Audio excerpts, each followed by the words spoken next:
CFR, we're Derek and Bridget. It's time for Money Mindset with our friends at Lockshield Partners, helping you to see money as a tool and not just a goal. We're hanging out with Clark Hayden this week.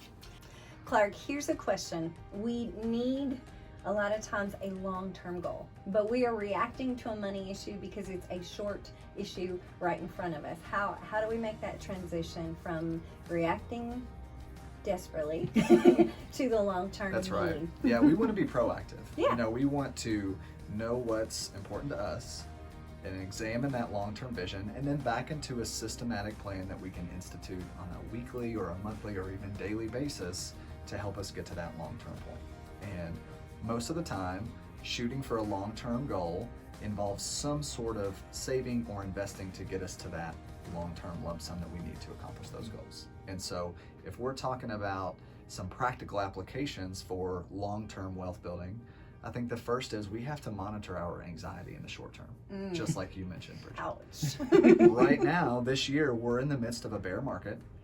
We see some prognosticators on TV telling us, you better sell everything because it's going to get worse.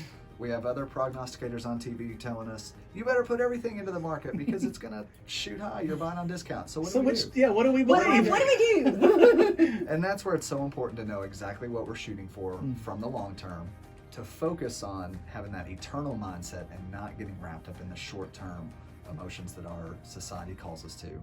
And to help us do things like that, it's good to have an accountability partner, whether that's your spouse, or maybe that's a trusted advisor, or somebody that you can speak with to provide you sound counsel on that long-term vision.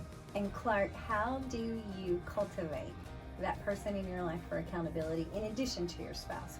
What are we looking for in that?